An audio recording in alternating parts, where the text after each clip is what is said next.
bem, amigos telespectadores, amigas telespectadoras, caros internautas que nos acompanham também pelas redes sociais? E hoje eu tenho a honra e a satisfação de receber para a entrevista o presidente da ABIQUIM, Associação Brasileira da Indústria Química, André Passos. Muito obrigado por me conceder um pouco do seu tempo aí, que eu sei que é corrido e é precioso, para a gente conversar sobre a indústria química e petroquímica brasileira. Boa noite aos que nos assistem. É um prazer estar aqui contigo, Jorge. Legal. André, já vou começar com o seguinte: eu queria fazer um balanço da situação da indústria química hoje, porque eu tenho visto alguns relatórios de vocês, acompanhado direto aí, e esse primeiro semestre não foi nada bom para a indústria química aí, né? Ao contrário de 2022, 2021, 2022 teve um ganho muito importante, mas nesse primeiro semestre a gente veio 4,6% de recuo, muita importação, pouco apoio. Que balanço você faz desse primeiro semestre de 2023 do setor? Bom, o balanço não é positivo, né? Nós tivemos uma queda em todos os indicadores da indústria química brasileira, né? Começando pelo indicador de importações, né? Nós tivemos um aumento significativo, superior a 7% nas importações. E isso significou em alguns... Isso é a média, né?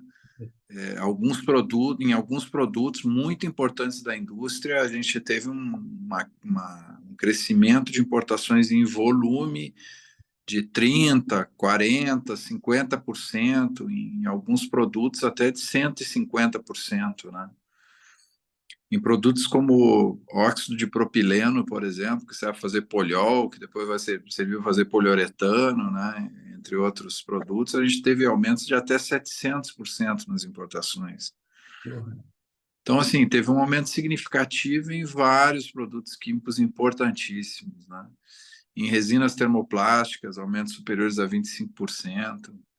E esse aumento de importações, ele é um reflexo de uma queda acentuada nos preços dos produtos que vêm dos Estados Unidos e da China nesse último período, né? Isso tem uma explicação, por exemplo, no caso chinês, muito conjuntural. Na verdade, a gente tem uma situação conjuntural dentro de uma situação estrutural. Em meados do ano passado, julho, agosto, a indústria química entrou no ciclo de baixa, né? A indústria química é feita de ciclos de alta e ciclos de baixa. Nós entramos num ciclo de baixa. Os ciclos de baixa, eles são consequência do fato de que os investimentos novos em química, em novas capacidades produtivas, eles entram sempre muito acima da demanda naquele determinado período, né? Por quê? Porque os ganhos em química são em escala. Então as plantas têm volumes grandes de produção, maiores do que o consumo naquele momento, né? Isso significa o quê? Que essas plantas elas têm capacidade para atender 10 anos, 15 anos, né, de demanda. E só quando elas partem, essa capacidade já está colocada naquele momento. Então, isso gera uma capacidade ociosa grande. Um descompasso entre a oferta e a demanda. Quando a gente tem uma oferta maior do que a demanda, o preço despenca, né? Então, a gente tem ciclos de baixa, normalmente, na química, que são consequência desse fenômeno, né? Só que dentro do ciclo de baixa a gente ainda teve um problema conjuntural, Joaquim, né? Qual é o problema conjuntural? A pandemia e a guerra da Rússia com a Ucrânia na sequência. Em particular, a guerra da Rússia com a Ucrânia alterou o equilíbrio no mercado de óleo e gás no mundo. Então, hoje, enquanto você tem um barril de petróleo no mundo referenciado, que a gente usa uma referência Brent, né, de em torno de 70 e poucos, tendendo para $80, lá na China, o petróleo russo está sendo comprado 48% abaixo desse preço. E isso é uma matéria-prima da indústria química, né? Depois o petróleo vai para o refino, no refino ele vira nafta, e quando o petróleo está mais barato, todo o resto dos produtos também acaba num preço mais barato, né? Além disso, no mercado de gás no mundo também, né? O gás russo foi deslocado em grandes volumes para a China e para a Índia. E é um gás baratíssimo, em torno de $2, $2,5 um milhão de BTU, né?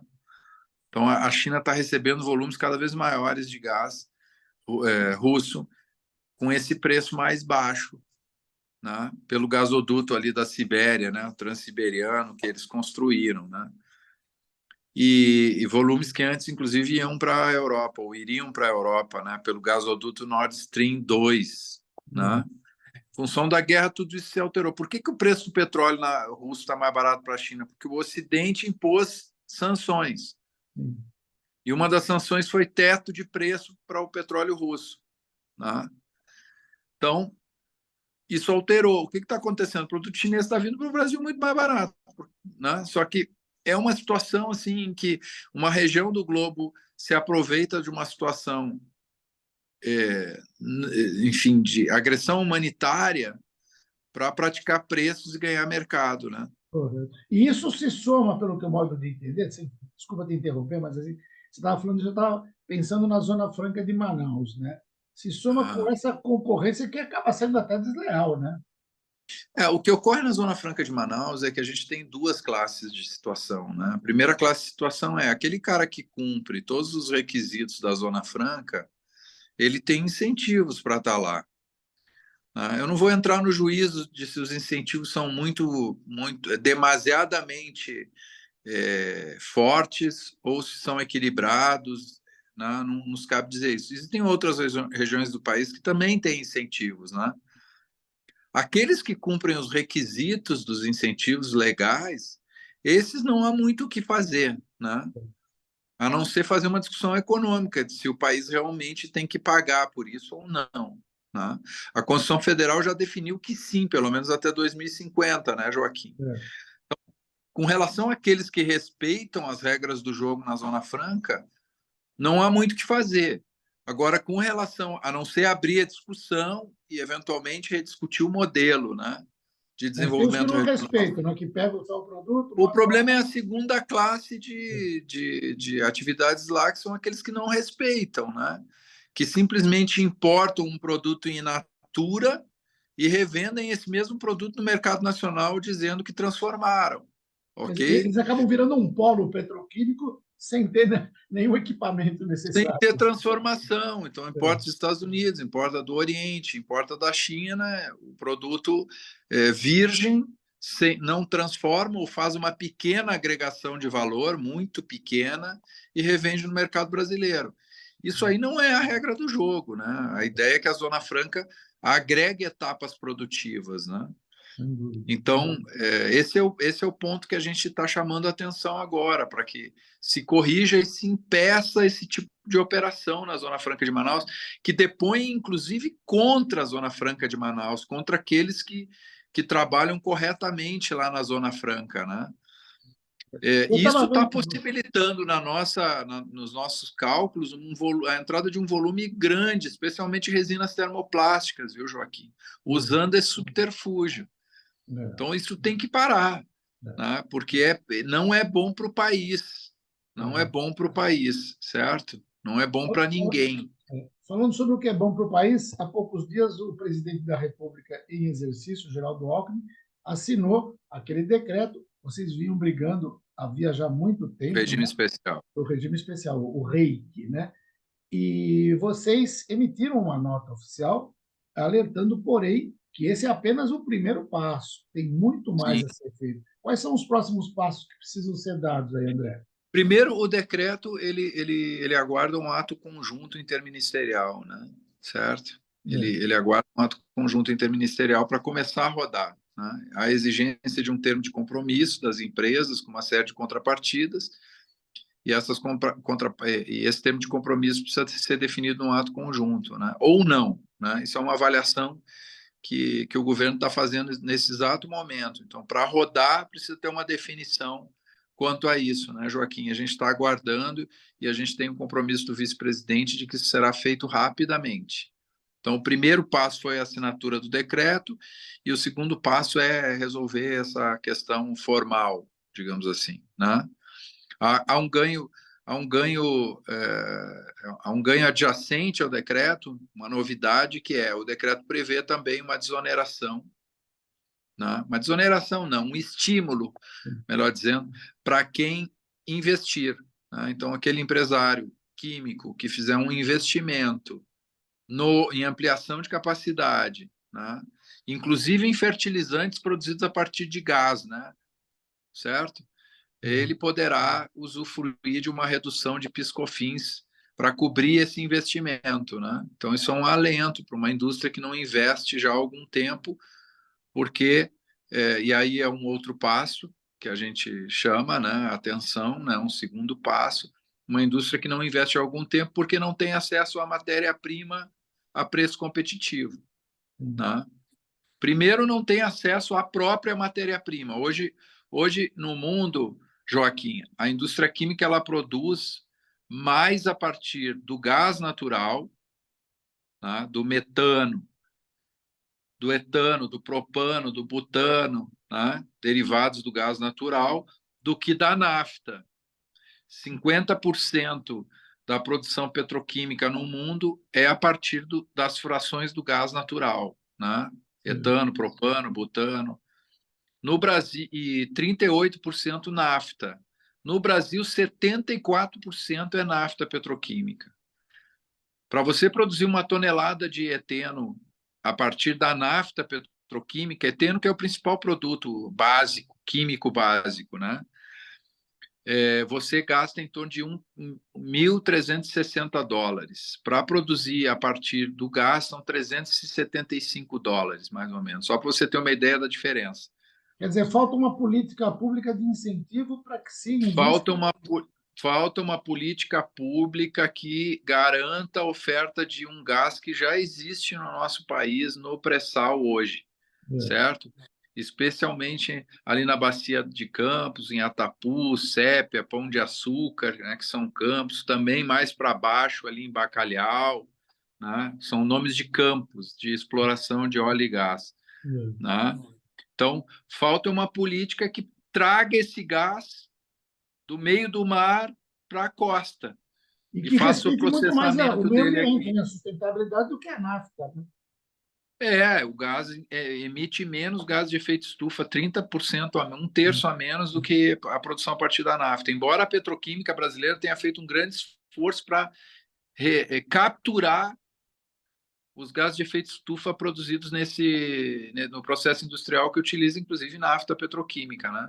A gente reduziu de 2000 até 2016, 45% das emissões de gases de efeito estufa que eram feitas em 2000 pela indústria química. Sim. E a gente já emite pouco, viu, Joaquim? A emissão nossa, ela não chega a 1% do total das emissões do país, é 0,1%.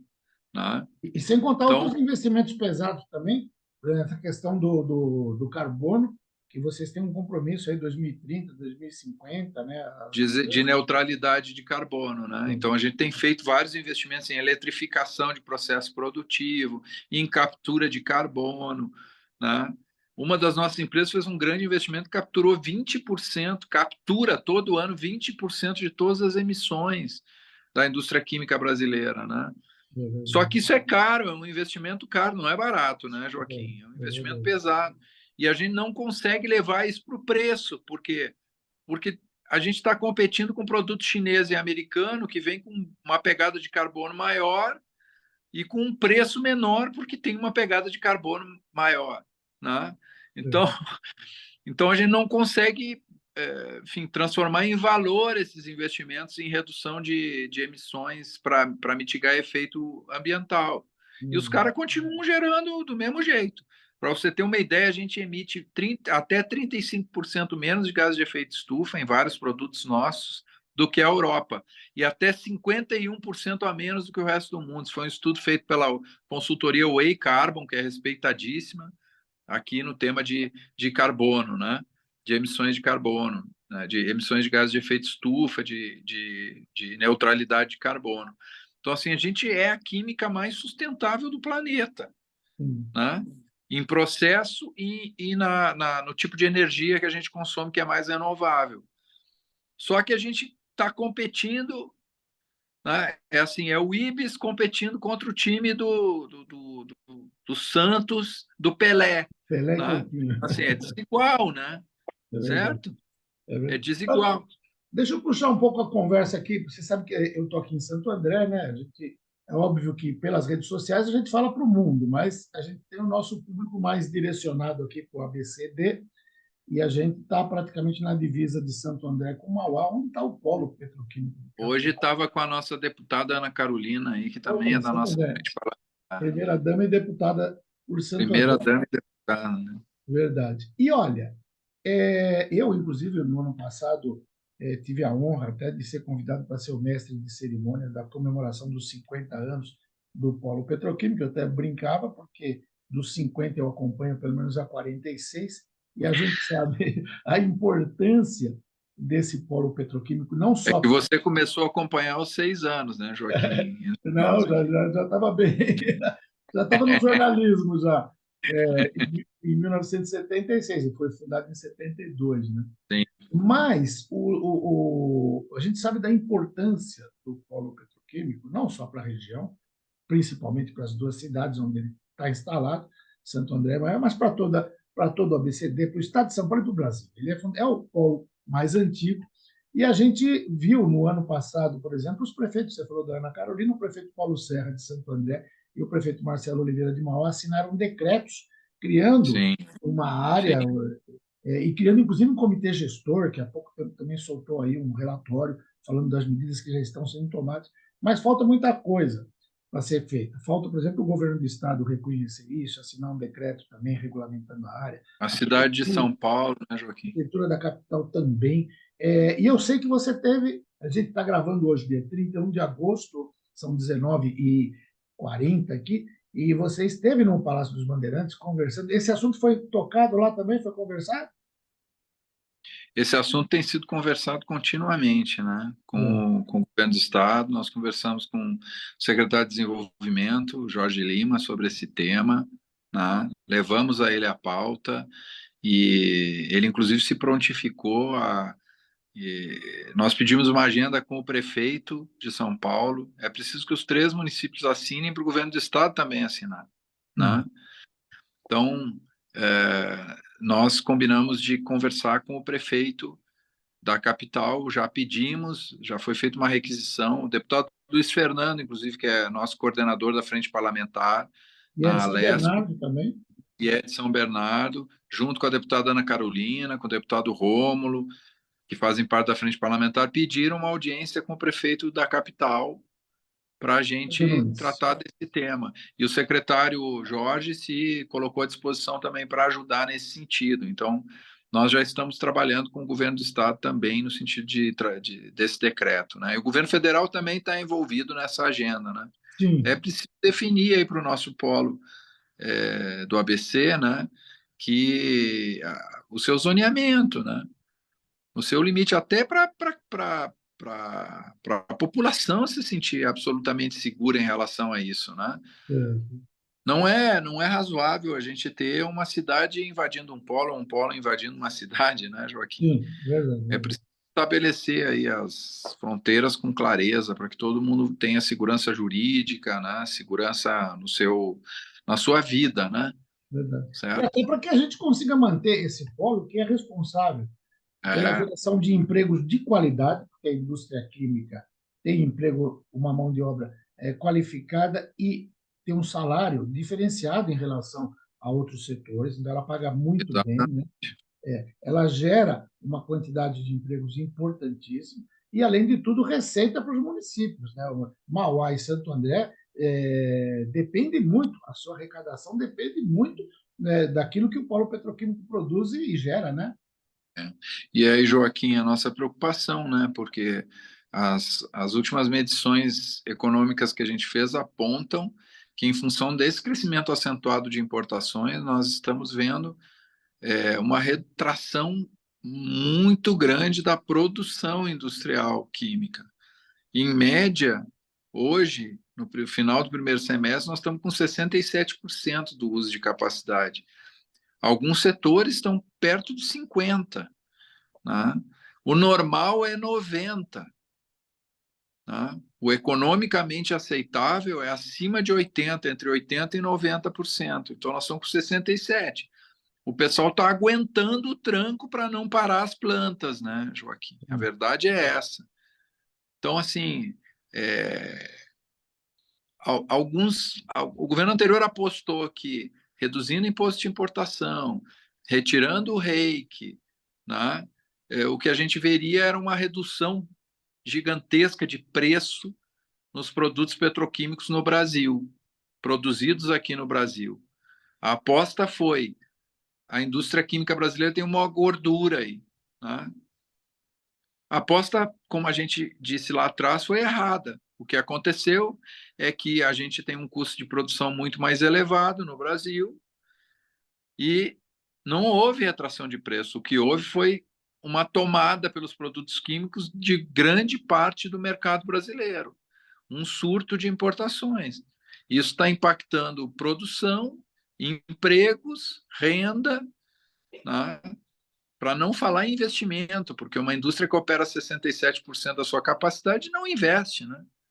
Primeiro eu tenho que retomar, encher as plantas atuais, depois pensar em investimento, né, Joaquim?